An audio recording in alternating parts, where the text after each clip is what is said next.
मुंबईत आज मध्य रेल्वेच्या माटुंगा ते मुलुंड धीम्या मार्गावर आणि हार्बर मार्गावरही मेगा ब्लॉक. दुरुस्ती आणि तांत्रिक कामांमुळे अनेक लोकल सेवा रद्द तर काही लोकल जलद मार्गावर वळवल्या जाणार. मुंबई मेट्रो 3 भुयारी मार्गिकेत मोबाईल नेटवर्कचा प्रश्न लवकरच सुटणार. प्रवाशांना अखंड कनेक्टिव्हिटी देण्यासाठी दूरसंचार कंपन्यांना IBS प्रणाली उभारण्याचे अधिकार. म्हाडाच्या मुंबई आणि कोकण मंडळाच्या घरांच्या किमती अव्वाच्या सव्वा असल्यानं म्हाडाच्या घरांच्या किमती कमी होणार. नागरिकांचा लॉटरीलाही कमी प्रतिसाद मिळाल्यानं उद्या बैठक. भविष्यात सदनिकांच्या किमती कमी करण्यासाठी चर्चा होणार. डोंबिवलीतील पलावा परिसरात ठाणे आणि नवी मुंबई पोलिसांकडून संयुक्त combing operation. Most wanted Nigerian drugs तस्कराला अटक. कारवाईत 24 विदेशी नागरिक ताब्यात. पासपोर्ट व्हिसा तपासणी सुरू.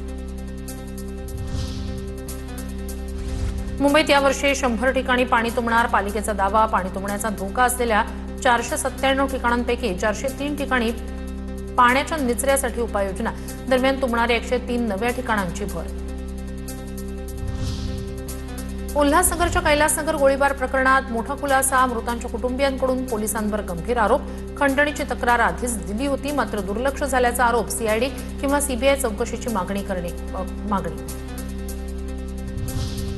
डोंबिवलीत कोर्ट मॅरेज नंतर नवरीला कुटुंबीय घेऊन फरार झाल्याचा धक्कादायक प्रकार. 8 वर्षांच्या प्रेमसंबंधानंतर लग्नाची तयारी पूर्ण असतानाच हळदीच्या दिवशीच नवरी गायब. पतीकडून मानपाडा पोलिसात तक्रार दाखल. तपास सुरू. टिटवाळ्यात अल्पवयीन मुलीच्या छेडछाडीची तक्रार करण्याचा सल्ला दिल्याच्या रागातून सुपरवायझरची धारदार शस्त्रांनी हत्या. पोलिसांकडून मुख्य आरोपीसह 3 अटक. न्यायालयाकडून आरोपींना 4 दिवसांची पोलीस कोठडी. भोरमध्ये झालेल्या मुसळधार पावसानंतर नीरा नदीवरील राणी लक्ष्मीबाई पुलावर गुडघाभर पाणी साचलं. TV9 वर वृत्त प्रसारित झाल्यानंतर प्रशासनाला जाग. पाण्याचा निचरा करण्यासाठी प्रशासनाकडून व्यवस्था. आगामी स्थानिक स्वराज्य संस्था निवडणुकांच्या पार्श्वभूमीवर पुणे जिल्हा प्रशासनानं प्रारूप मतदार यादी केली जाहीर. मतदारांची नावं आणि तपशील समाविष्ट करण्यात आल्यानंतर नागरिकांना यादी तपासून त्रुटी असल्यास हरकती नोंदवण्याचं आवाहन.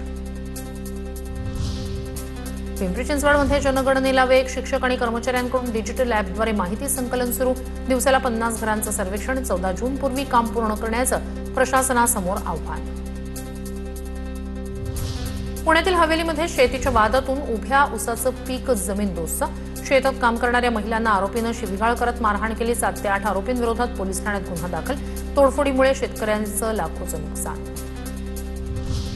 मान्सूनपूर्व तडाख्यात उत्तर पुण्याला फटका. आंबेगाव तालुक्यातील लाखणगाव परिसरात केळीच्या बागा अक्षरशः आडव्या.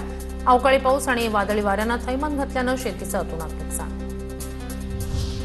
पुण्यातील खेड तालुक्यातील चासकमान धरणाच्या बॅकवॉटर भागात माती वाहतूक करणारा डंपर उलटला. सुदैवानं डंपर पाण्यात जाण्यापासून वाचला. अनधिकृत माती वाहतुकीच्या चर्चांना पुन्हा उधाण.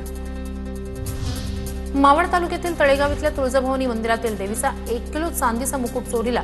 चोरी करतानाची संपूर्ण घटना CCTVत कैद. अज्ञात व्यक्तीकडून पुजाऱ्याची नजर चुकवत चोरी. पुण्याच्या शिरूरमधील सोनसांगवी गावात विद्युत रोहित्र चोरीच्या घटनांमुळे शेतकरी दुहेरी संकटात.